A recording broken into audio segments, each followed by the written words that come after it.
Fala aí, gente, tudo bem? Eu me chamo Guilherme e hoje eu vou falar um pouco sobre um tema que eu particularmente acho muito da hora, né?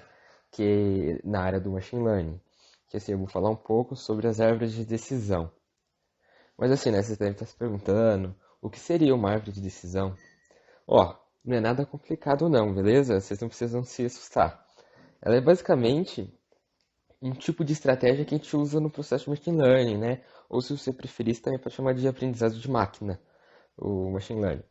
Ela é basicamente um mapa de várias decisões que você pode fazer, né? Ele faz várias decisões e cada decisão leva a uma outra, fazendo com que chegue até no resultado, essa sequência de decisões. E assim, e aí ele forma um mapa comparando as características entre os dados que foi fornecido no banco de dados. Ainda não entendeu? Então vamos para o próximo slide. E para entender como que funciona melhor essa parada. Aqui a gente tem um exemplo simplificado, né, de uma árvore de decisão, que nesse caso a gente vai prever se um animal vai ser um cão, uma onça, um papagaio ou um gato, né? Primeiro vamos falar as diferenças entre cada animal. Primeiro, né, qual que seria a diferença entre esses três animais e o papagaio? Seria que o papagaio não tem quatro patas, né? Ele tem duas patas e uma asa. E a diferença entre um cachorro, uma onça e um gato?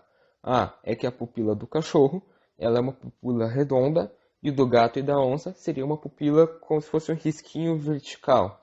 Aí beleza, só nesse processo a gente já separou o papagaio e separou o cachorro, né, do resto. E a diferença entre o gato e uma onça seria somente o tamanho. Agora, vamos colocar isso aqui em prática, né? A gente tem primeiro os dados, né, que vão estar entrando no nosso aplicativo, no nosso sistema que a gente criou.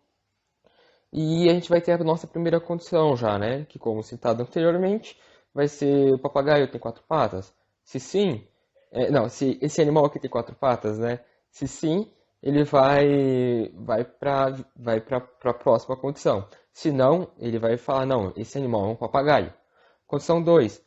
Como que é a pupila do cachorro, do gato ou da onça, né? Como que seria a pupila desse animal aqui? É redonda? Se sim, vai para cão, ou seja, já separou dois. Se não, vai para a próxima condição, que seria a C3. Qual que é o tamanho? É grande ou é pequeno? É grande? Beleza. Então foi para onça. Não é grande? Então é um gato. É assim que a gente usa funciona mais ou menos assim a árvore de decisão. É claro, a gente pode usar outros valores, como valores de probabilidade, que aqui foi só como um sim ou não. A gente pode falar, tipo, x é maior ou igual a 10. Se sim, ele vai para um lado, se não, ele vai para o outro. Vai funcionar da mesma maneira, só que com números. E para funcionar isso aí, né, essa parada, a gente precisa calcular a impureza, né, de todos os nossos dados que a gente está inserindo, que é causado pela diferença entre eles mesmos. Tipo assim, né, a gente quer saber se um animal ali é um papagaio. Então o nosso foco é o papagaio, qual seriam as outras impurezas? Seriam cão, gato e onça. Isso seria mais ou menos a impureza. Não que seria alguma coisa que está errada. Não, é que tipo, qual é o nosso foco e vai separar as impurezas. E para calcular essa impureza, a gente tem duas maneiras, né? Dois métodos: o índice Gini e a entropia. O índice Gini, ele é calculado por esta fórmula aqui. Pode parecer muito complicado, mas calma aí, eu já te falo uma notícia que você vai achar bem legal. E a outra maneira é a entropia, que é calculado dessa maneira aqui abaixo, né? Que é a mesma coisa, calma, esquenta não.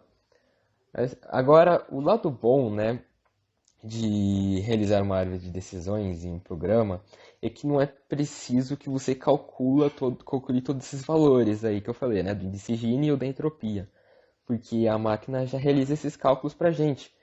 Você só precisa selecionar qual que você quer usar, ou índice Gini ou entropia. Você só escreve lá e já era. Aí, agora, quais são as vantagens, né, de usar esse modelo? As vantagens de utilizar uma árvore de decisão no machine learning é que elas são é, geralmente fáceis de serem explicadas, né? Você, inclusive, de ser utilizada e explicada, né? Inclusive, você pode fazer um gráfico, uma representação gráfica dela, para uma pessoa que não entende nada de programação, que ela vai entender como que está funcionando ali mais ou menos. E sem a necessidade de falar, ó, funciona assim, assim, assado, que nem eu citei anteriormente, descrevendo a fórmula do índice Gini e da entropia. Você não precisa, você só mostra ali a representação gráfica que eles vão entender.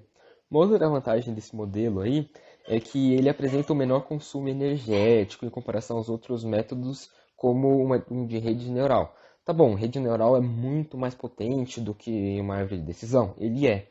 Só que muitas vezes você não vai querer usar toda essa potência, porque ela acaba gastando muita energia à toa. E o que você quer tem ali o que você tem ali de dados não necessita de tanta energia, né? Então, essa seria uma das vantagens.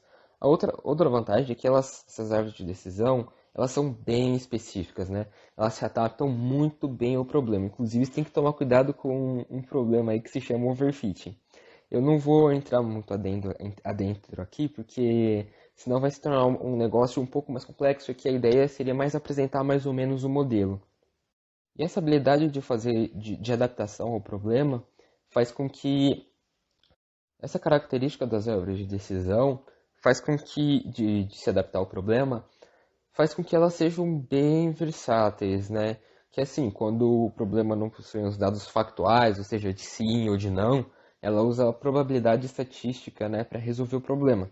Que nem eu falei, maior do que 5, maior do que um, ou qual a porcentagem de dados desse tipo que existe. Ela pode usar esses valores também para se adaptar ao problema, né? Tornando bem versátil. Mas assim, né, a grande pergunta qual que é? Como que a gente pode usar essa parada aí, né, as árvores de decisão na área da saúde, né? Elas são muito úteis, assim, que elas podem ser muito úteis para prever infartos, podem ser úteis, né, para auxiliar no diagnóstico do transtorno do espectro autista, pode serem usadas para auxiliar os gestores de saúde a melhorar, né, a qualidade do atendimento das instituições de saúde que eles estão envolvidos.